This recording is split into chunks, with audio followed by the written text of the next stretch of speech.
Good morning, everybody.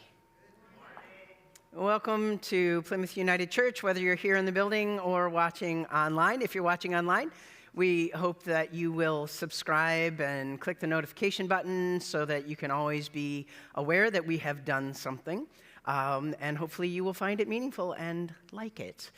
Today apparently we're in spring break, I was just told, and we're also doing the time change shuffle. So not as many people in the building this morning, but hopefully that means double the people watching online. I think that's entirely possible. People saying, oh, I'll just wait to watch it later, which is cool. But for those of you who are here, rhythm instruments in the back, please feel free to get up at any time and grab your rhythm instruments and make some noise during the singing.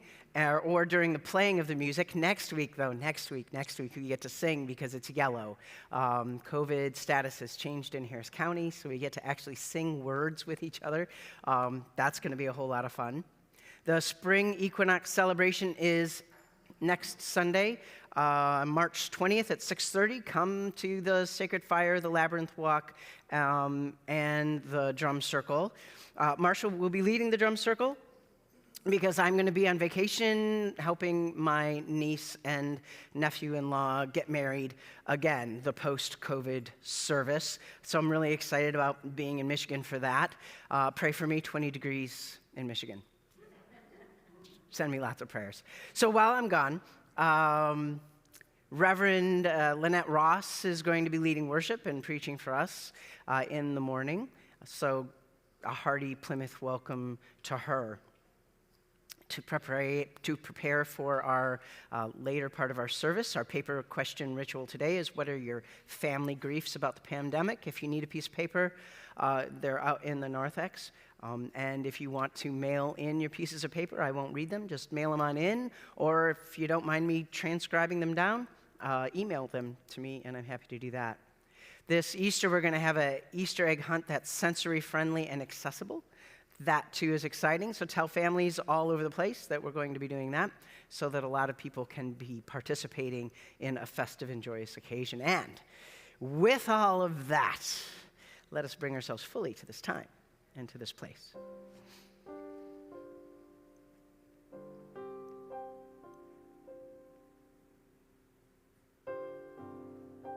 We gather ourselves in all of who we are to this moment, taking into consideration the way that we are experiencing life right now. We begin with our bodies and grounding ourselves to this present moment, to the reality that we're in all of the ways that we're in it too, because there are good things happening and hard things happening. Some of us went to bed early and slept successfully. Some of us lost an hour of sleep because couldn't quite fall asleep but still had to wake up early. Some of us never sleep well. So taking into consideration whether you like mornings or like evenings, whether you like the cool air or the hot air, and how it affects your body, bring yourself into the physical space that you live in all of your complexities. And breathe into that physical space that you embody as you consider your thoughts.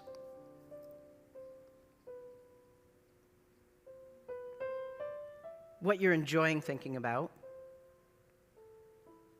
and what you wish you could stop thinking about. And what you bring into this moment in your thoughts right now. All of that is a part of you, and because it's a part of you, it becomes a part of us.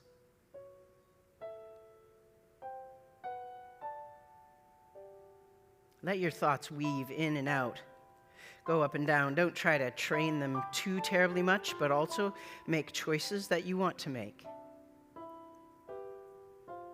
And as we move from our thoughts into our emotions, that's true there too. We can make choices that we want to make as best as we can. knowing that our emotional landscape has ups and downs and thick places and thin places. Bright, vibrant colors and pale pastel colors. Defined lines and blurriness that goes all over the place. Our emotional self is full. And that's good. How is it interacting with your intellectual self? How is it interacting with your physical self? How do you find yourself in the fullness of your being? Breathe in. Know that you're here. You're here right now.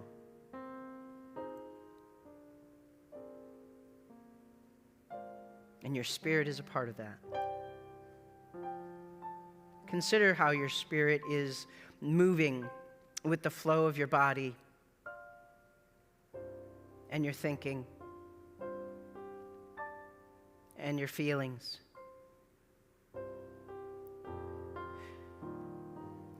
Does your spirit kind of work to gather them all together, or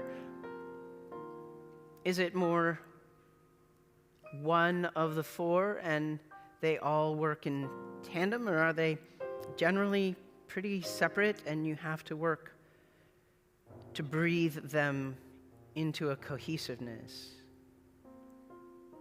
None of those things is any more right or any more wrong than anything else. Just how does it work for you?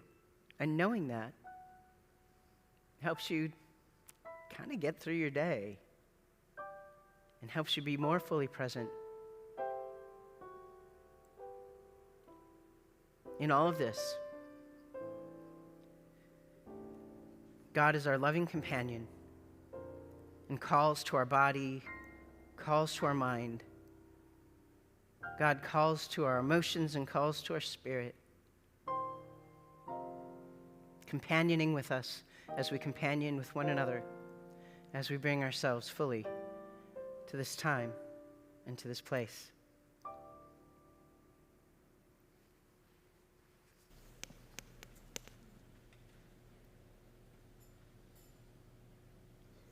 Please join me in our responsive call to worship.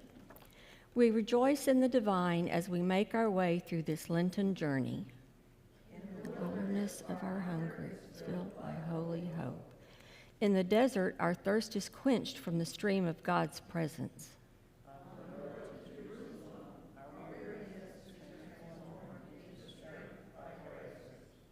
We each walk our own journey as led by the Spirit.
I hope that doesn't stop when we start singing in person. I really like hearing it.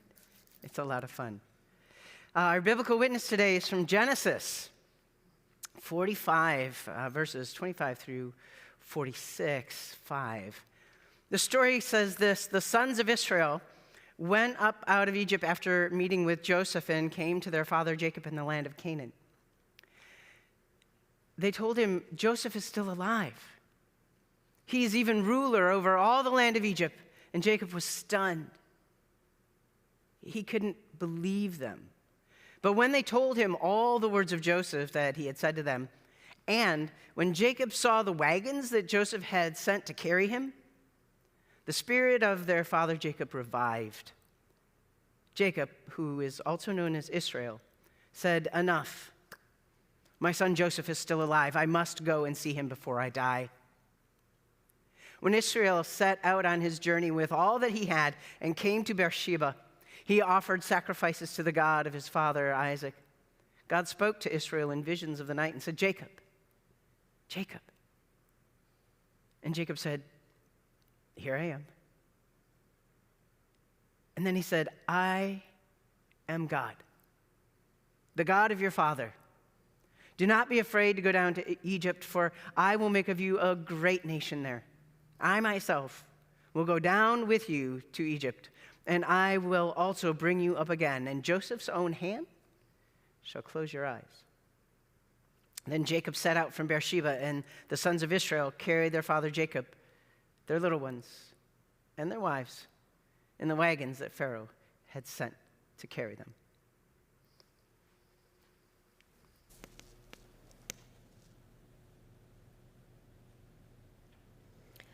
Our contemporary witness today comes from an excerpt from the preface of Daughter of the East by Benazir Bhutto.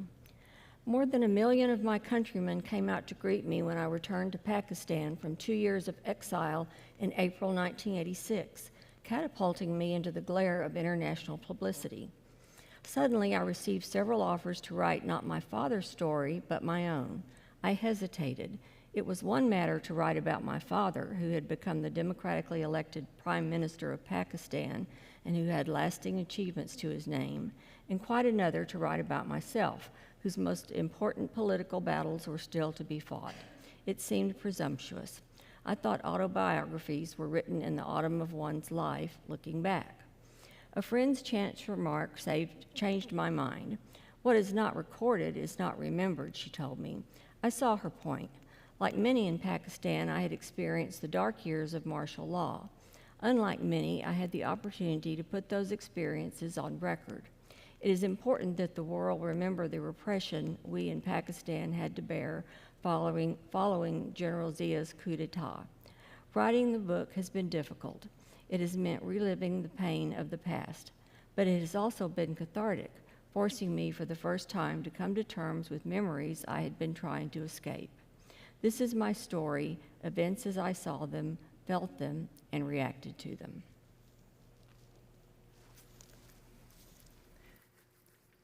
So one of the benefits of having a team that you work with is that they expand you. And so Mark Vines, Mary Lowell, they're the co-chairs of worship this year. And we got together to talk about the different people for Black History Month and Women's History Month. Now, in years past, when I first started anyway, I would go through my books and I would go, okay, I want to focus on this person and this person. And they were my books. In other words, I knew these characters. The past couple of years, I have been getting input. And this year in particular, I have been very stretched. So I appreciate the kind of influence that comes from working with people who know of other people and have different ideas. Now, I knew about Benazir Bhutto, but I didn't know her. And I still don't feel like I know her. There's so much to learn about her, and I hope that at least some of you will consider doing that. Her story is absolutely riveting in a very hard way, but also inspiring and encouraging way. So let me tell you a little bit about her. And maybe some of you already know all about her, in which case, relax and then enjoy being able to talk about her to others. She was the first democratically elected female to rule any Muslim country.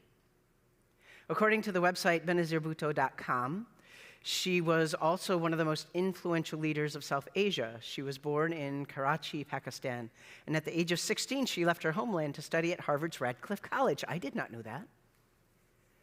After completing her undergraduate degree at Radcliffe, she studied at England's Oxford University, where she was awarded a second degree in 1977.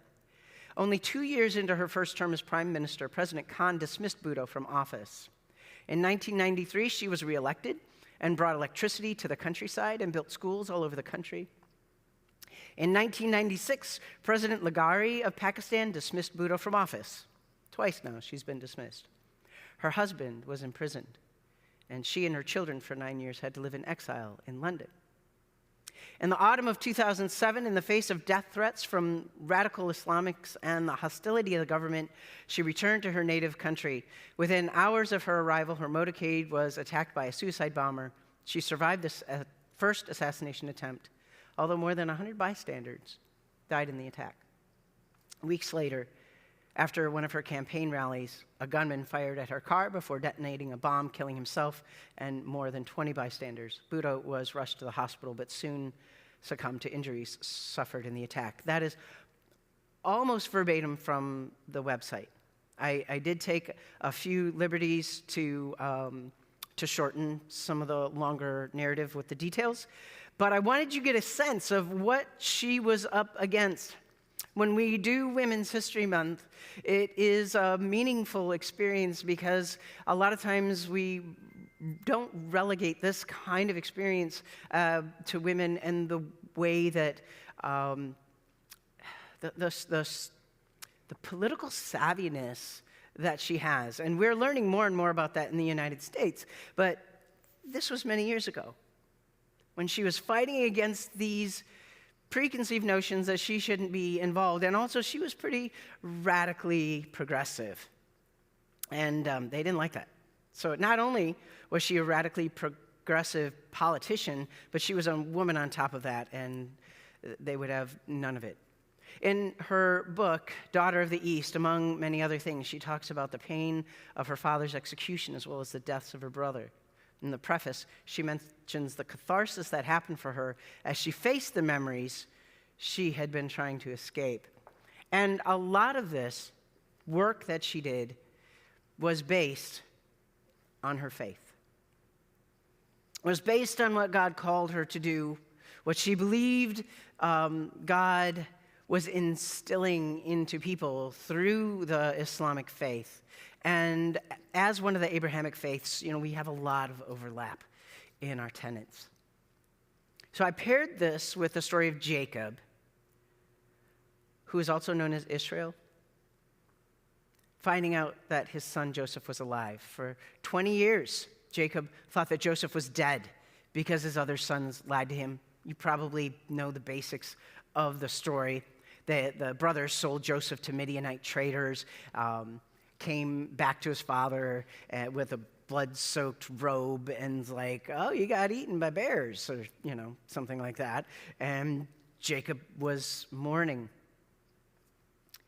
His sons and daughters tried to comfort him, and he said, no, I shall go down to Sheol to my son, mourning. So for at least 20 years, he held this grief in his heart and in his body, a pain so deep that when he was confronted by the story that Joseph was alive, at first he just couldn't believe it. And then he saw the evidence with all the caravans, with the stories. And then he said, okay, I believe you. And it seems like he's enthusiastic about seeing Joseph. He says, my son Joseph is still alive. I must go and see him before I die. But in the next story, we hear God comforting him and encouraging him by saying, Jacob, Jacob, here I am. I am God. Do not be afraid. I'm going to go with you to Egypt, and Joseph's own hand will close your eyes. Joseph will be there when you die, in other words. You're not going to die on the way. It's going to turn out all right. Jacob wanted the healing that would come with being in the presence of Joseph. And God assured him, that's exactly what you're going for. You're going to have that. Today in our Lenten ritual, we're answering the question, what are your family griefs about the pandemic? Both Budo and Israel had deep, deep family griefs. Lots and lots of hard stuff that God had to comfort them through, companion them with. If you read Budo's story, it's so sad. Family can mean so many different things to people. Grief comes in different ways and for various reasons. A lot of the grief that I've heard over the last few years is that grief of being disconnected. I mean, honestly, I'm going to my niece's wedding that she's tried to schedule 4 times over the pandemic.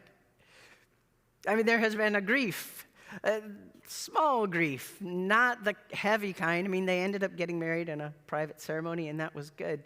But this sense of we want to celebrate with people, and we can't do it, we can't get together, it rubs you a little raw after a while. So we get to have our own healing. It's not Egypt I'm going to, but it's still a bit of a drive. It's a journey. And I'm grateful that we get to have this time of celebration and healing together. So there's been a lot of disconnection, not being able to gather together with those we love out of concern for making each other sick. That's a deep grief that we kind of carry in our bones. If I go to your place, if we do this thing together, will I be the one that causes a super spreader? Or will I be affected by somebody who comes and causes a super spreader? And you got to think really hard. Is this worth me getting sick? Is this worth the potential of somebody dying? And most of the time we go, you know what? Really, it's not. This is kind of combined with the risk that something might happen to one of our loved ones or to one of us and we might never see them again. The question that comes up over and over and over, do we make this risk? Or is it better to not get together? And there's no good answer to that question. It's only one kind of heartache over another kind of heartache. And those things are hard to choose. Each one of us have had different experiences. We've had different losses. Different kinds of reunions, which were joyous and relieving also. It hasn't all been about losses and grief. We might even want to say, it's time to put all this behind us. Forget about it and move forward. And I think one way to really move forward into the future, with the losses as well as with the gains, is to face it. Just look at it all. Doing this ritually helps us to mark the time, the place, the sensations, the sights and the smells, what we heard, how we felt.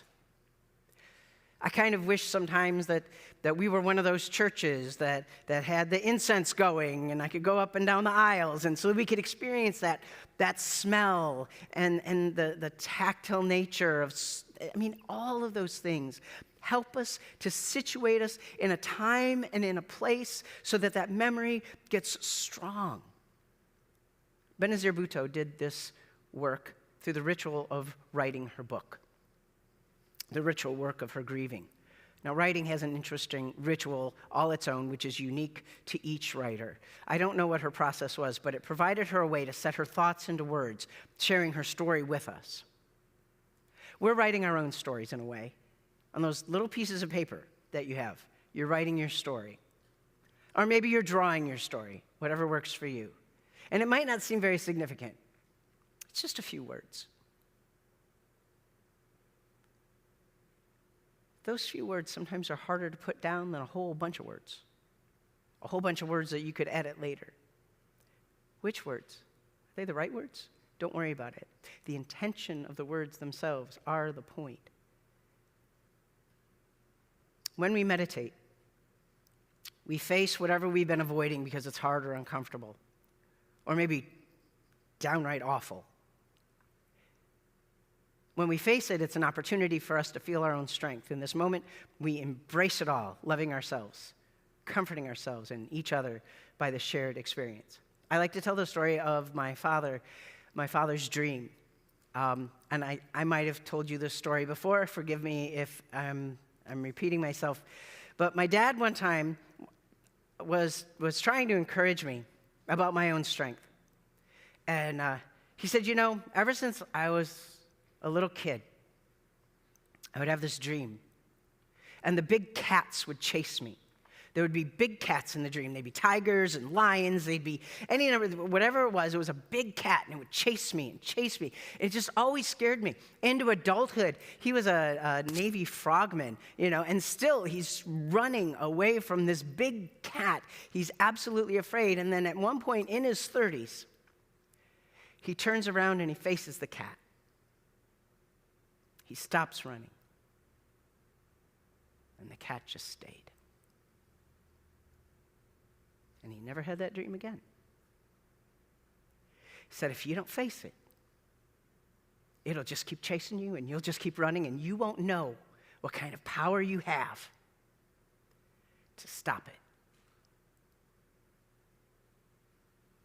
So as often as I can, I try to remember when I feel like running to stop and turn around and go, now what's chasing me? What is this thing? That's what we're doing. That's what this Lenten ritual is all about.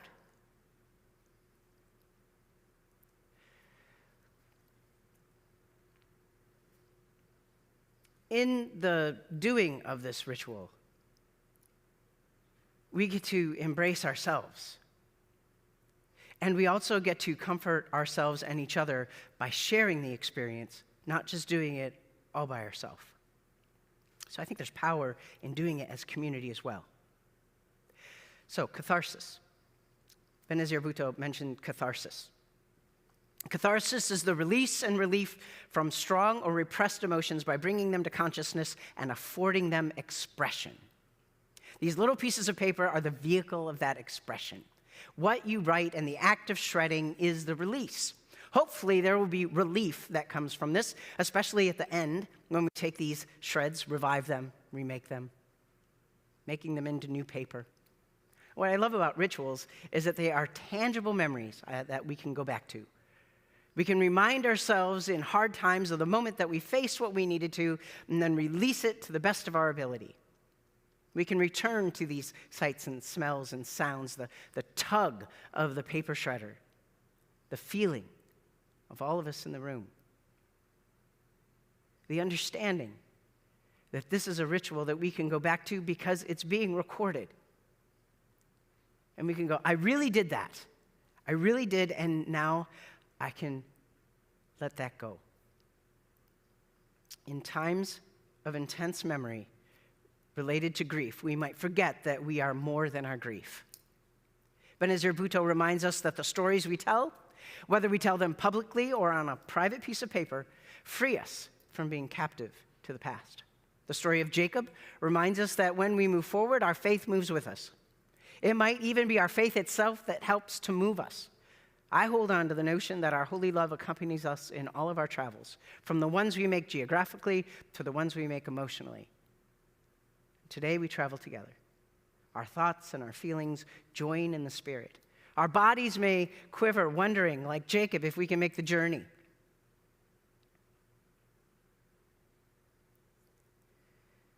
God says, I am here. I am with you. And I will go with you every step of the way. As you take your journey, be it a journey of memory and intellect in your mind to those moments, be it a journey of emotion where you're feeling all of those sensations, the journey of the memory in your body of when you tensed up or when you relaxed, to the journey in your spirit of when you were praying or crying out or not sure if you even had faith. God says, I will be with you every step of the way. I will be with you with every movement as you put your hand toward that shredder, as you take your hand and write or draw on that piece of paper. Let us be assured that we do none of this alone. And at the end of the journey, each of us, individually and as a community, will experience freedom and release. So now, my friends, it's time to go to the table.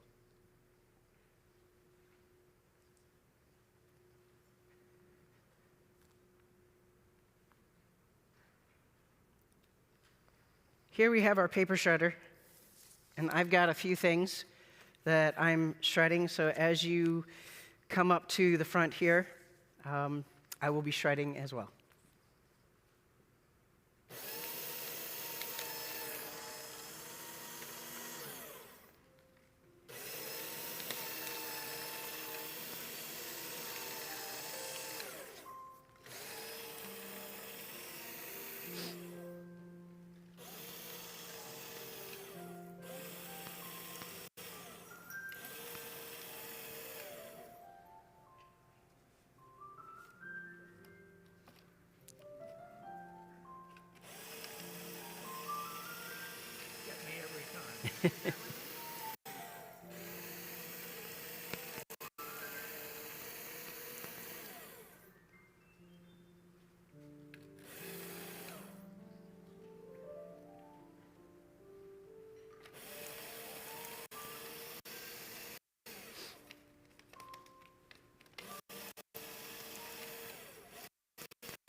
Mm-hmm.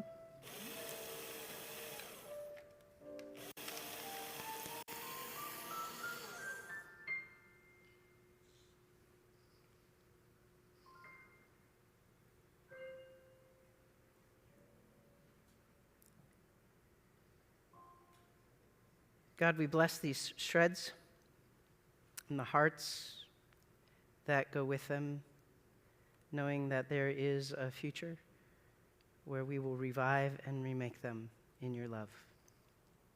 Amen.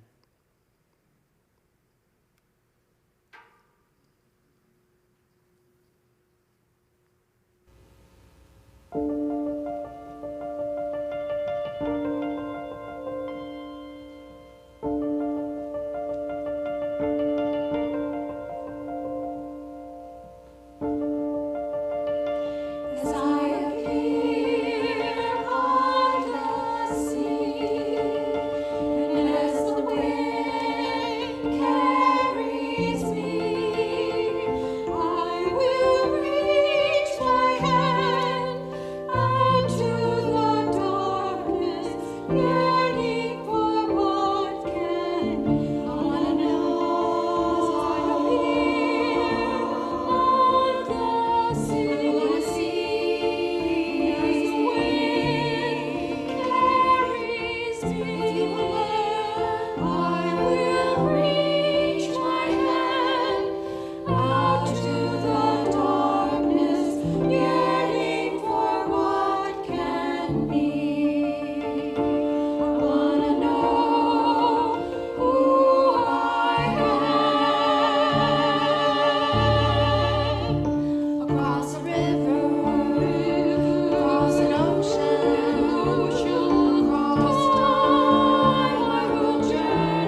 Would you join your hearts with mine in prayer?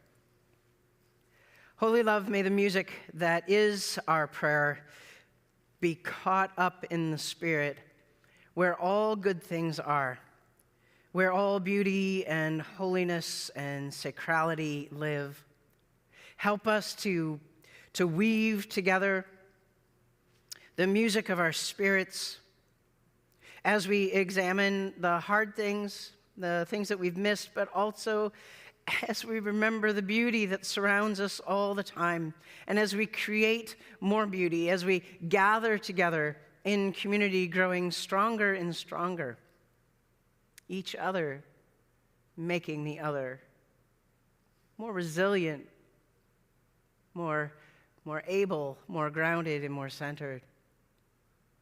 Help us to remember that it is according to your call, to your voice, your beckoning in these holy spaces, that we are able to be drawn in this one community.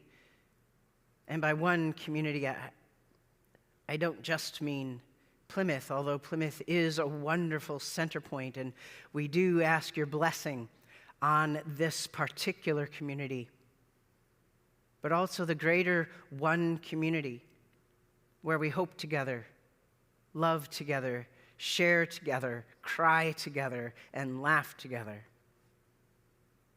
Whoever holds those threads of our hearts where we've tied ourselves off in a way to share, may there be a blessing, an invigorating, a renewing and a remaking from this moment on. Help us to remember this day in your love. And because we are intentionally weaving ourselves together, let us weave our voices one with another as we share this word of prayer. As we say, loving God, lead us beyond ourselves to care and protect, to nourish and shape, to challenge and energize both the life and the world you have given us. God of light and God of darkness, God of conscience and God of courage, lead us through this time of spiritual confession and public uncertainty. Lead us beyond fear, apathy, and defensiveness to new hope in you and to hearts full of faith. Give us the conscience it takes to comprehend what we're facing, to see what we're looking at, and to say what we see, so that others hearing us may also brave the pressure that comes with being out of public step. Give us the courage we need to confront those things that compromise our consciences or threaten our integrity. Give us, most of all, the courage to follow those before us who challenged wrong and changed it, whatever the cost to themselves.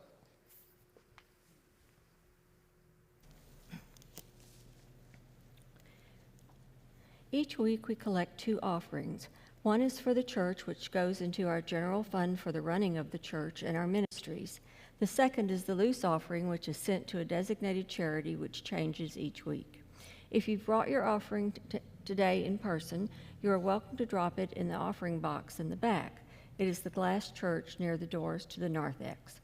Our loose offering for today will go to Montgomery County Women's Center, which provides a 24-hour hotline, safe shelter, crisis intervention, counseling, advocacy, and legal services to survivors of family violence, sexual assault, and stalking. All of their services are provided at no cost, with the exception of income-based rent for transitional housing. If you would like to give to our general fund, to the loose offering, or to both, you can use bill pay from your bank, send us a check, use the Plymouth app, or use PushPay according to the directions on your screen. As always, thank you for supporting Plymouth and the ministries of the loose offering.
Please join me in our responsive offertory prayer, which was written by Reverend Joanna Herreder.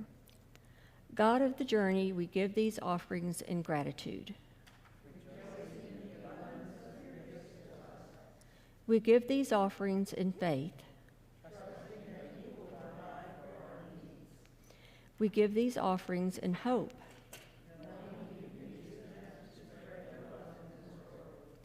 And with these offerings, we give ourselves. And we give with generous hearts with open hands. Amen.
So the word benediction, which is where we're going next, means good word. Bene, good, diction, word. I don't mean to make this hard on the AV crew, but I'm wondering if any of you have a word, one word, that's good of how you're feeling right now. If you just shout it out, I'll say it. That way we don't have to pass around a mic or anything. Do you have a word or two, not asking for a speech? Hopeful. Thankfulness. Peaceful. Content.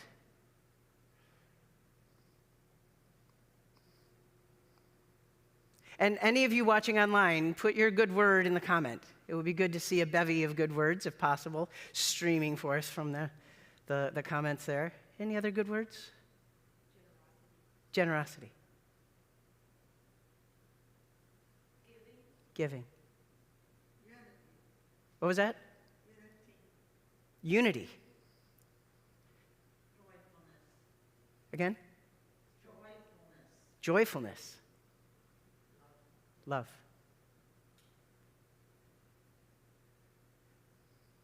Let's take all these words and all the words that we haven't said and make them into flowers. All different kinds of flowers. And I want you to imagine some kind of vase that pleases you. It might be something very ornate and glass or ceramic with really lovely painting on it, or maybe it's a simple wicker vase, something that has a lining in it that just nice and rustic looking. It could be wood, it could be made out of anything that pleases you. Take all these beautiful flowers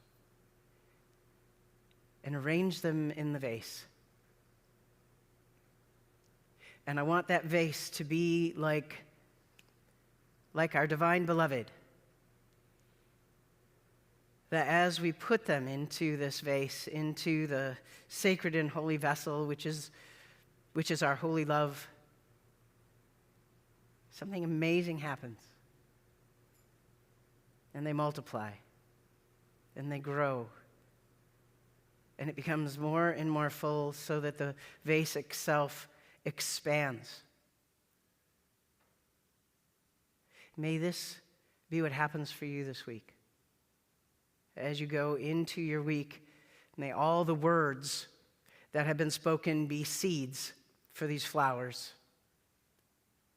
And may the vase that you are, made in the image of holy love, expand with the multiplicity of goodness, of good words that happen inside of you. No matter what the circumstances hold out there, may it grow within you.